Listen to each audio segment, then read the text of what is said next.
आणि हिंदूंना दहशतवादी म्हणणारे राहुल गांधी हे स्वतःच दहशतवादी असल्याचं वक्तव्य रामदास आठवले यांनी केलेलं आहे।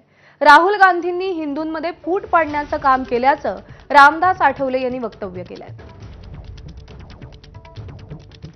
मेरे साथ है रामदास आठवले साहब। सर, राहुल गांधी के भाषण के बाद जो बहस चल पड़ी है, आप लोग कह रहे हैं हिंदू धर्म का अपमान हुआ है, सामने से कहा जा रहा है कि नहीं, उन्होंने तो ये कहा कि हिंदू धर्म के नाम पर बीजेपी और प्रधानमंत्री जो है वो गलत नीतियां चला रहे हैं, लोगों को डरा रहे हैं। आप इस पर क्या कहना चाहेंगे? मुझे लगता है कि माननीय प्रधानमंत्री जी लोगों को नहीं डरा रहे हैं और हिंदू समाज को आतंकवादी बोलना ठीक नहीं है। मतलब और भारतीय जनता पार्टी और माननीय नरेंद्र मोदी जी डेमोक्रेसी को मानते हैं, लोकतंत्र को मानते हैं, लोगों पर उनका विश्वास होता है।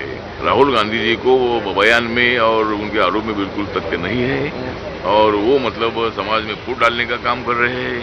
इन लोगों ने मतलब संविधान का विषय सामने लाकर ये संविधान बदलेंगे, ये 400 पार हो जाएंगे तो मतलब ये संविधान बदलेंगे, इसी तरह का प्रचार करके लोगों के साथ ब्लैकमेल करने का काम इन्होंने किया था, समाज को तोड़ने का इन्होंने काम किया था।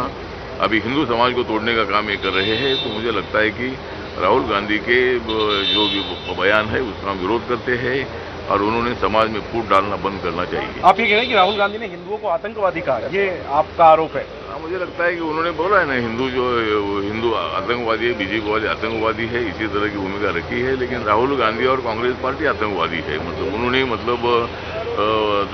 चुनाव में इसी तरह की भूमिका रखकर समाज में फूट डालने का काम किया। ये तो आप बड़ा बयान दे रहे, कह रहे हैं कि राहुल गांधी आतंकवादी है। नहीं, आतंकवादी मतलब जो अगर हिंदू को आतंकवादी बोल रहे तो राहुल गांधी आतंकवादी है। राहुल गांधी के लिए भी रामदास आठवले ने इन्हीं शब्दों का प्रयोग कर दिया है। जाहिर सी बात है, इस पर अब ये जो बहस राहुल के भाषण से शुरू हुई है वो और तेज होने वाली है। आणि या संदर्भात बातचीत करण्यासाठी काँग्रेसचे मुख्य प्रवक्ते अतुल लोंढे सध्या आपल्यासोबत आहेत। सर नमस्कार। राम